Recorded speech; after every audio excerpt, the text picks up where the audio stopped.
June is Pride Month, a time to celebrate identity, history, and the progress made within the LGBTQ plus community. It's also a time to look at the bridges being built to avoid division. Our next guest has spoken to groups around the state on how connection doesn't always mean seeing eye to eye, and we're thrilled to be joined by TEDx speaker and award-winning author Meagan O'Nan. Meagan, thank you for being here. Thank you for having me. Well, we met actually at TEDx Belltown Women event. Yep. It feels like maybe just yesterday almost. It was. It feels like Wasn't it? right? It feels like that. But your talk about what to do when you disagree with someone you love, it's gotten thousands of views online. I checked today, I think it's at 80,000 views. That's crazy. Why do you think that resonates with so many people? We are in the middle of a disconnection crisis across our country, and people are wanting to find ways to connect with people that they love, especially people they love that have a differing opinion or a differing belief than they do.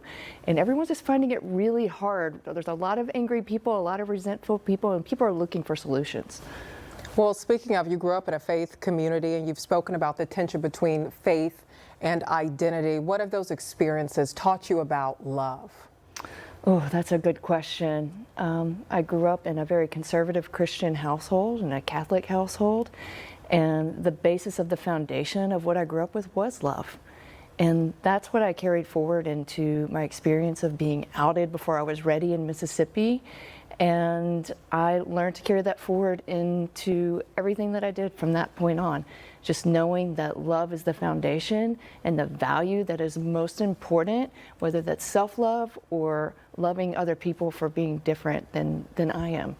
Well, you've talked a lot about that in your writing and your wonderful talks and speeches. What's the first step here? I mean, we could talk hours about this, and unfortunately we only have a few minutes. Yeah. But what is that first step? I talk about this a lot, and it's not focusing on the differing belief. It's not focusing on the differing opinion. It's focusing on the values beneath those beliefs and those opinions. And that's where we can find common ground and actual human connection, where we're focused on our fears, we're focused on our love, we're focused on the things that we have in common.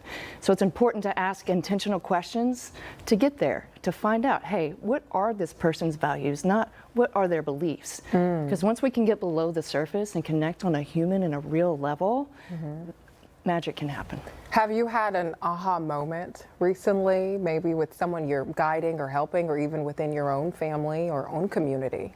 Yeah, my mom and I, you know, when I was first outed and I came out to her, we really struggled. And over the years, we've really worked hard. We're very different in our perspectives and our beliefs in general, but we have found common ground through focusing on those intentional questions. Like, what is it like for you? Or what are you really afraid of? And once we're able to see, hey, you know, she's afraid of this, or she's wanting to protect something, then we're able to move through just about any difficult topic. Even when we don't see them the same way, which is a lot of the time. Yeah. So that's always my aha. It's that continuing relationship with someone I love more than anyone in the world that always gets me back to remembering what's really, really important when we're trying to connect with people we love. Well, for someone watching right now who feels like they're not enough, or who has spent years trying to become someone else, someone that might be more accepted, what do you want them to know? That the most important thing you can do is focus on you being enough, on your own self-worth, and taking care of yourself through that process, because I've found in my journey that when I do that, when I have that self-care and I really focus on my own confidence, that, it's easier to accept people where they are. Well, Meagan, you're going to share a spoken word piece with us called Holy Feet. Yes. Just before you learn the language of survival, there was a quiet whisper moving through you. It did not shout, it did not defend, it did not rehearse, it simply knew. Knew how to reach without asking permission, knew how to look without flinching, knew how to love without bargaining for safety. At some point, the world grew louder. Voices layered themselves over your pulse. Be good, be strong, be right. Your hands learned to clench, your chest learned to brace, your voice learned to calculate its own echo. Still, beneath the noise, there was a current, a drop hovering on the edge of falling. If I drip, where will I land?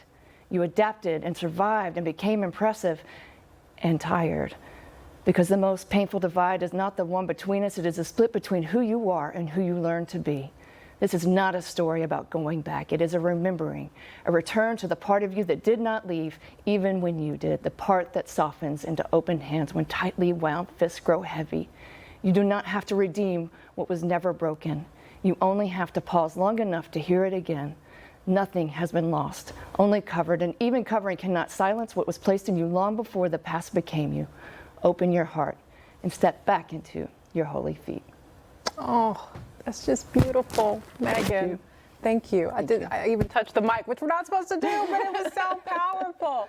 Wow. Thank you for those encouraging words, and I hope all of you can take something away from this and just love each other. Be kind to one another. We'll see you back here tomorrow.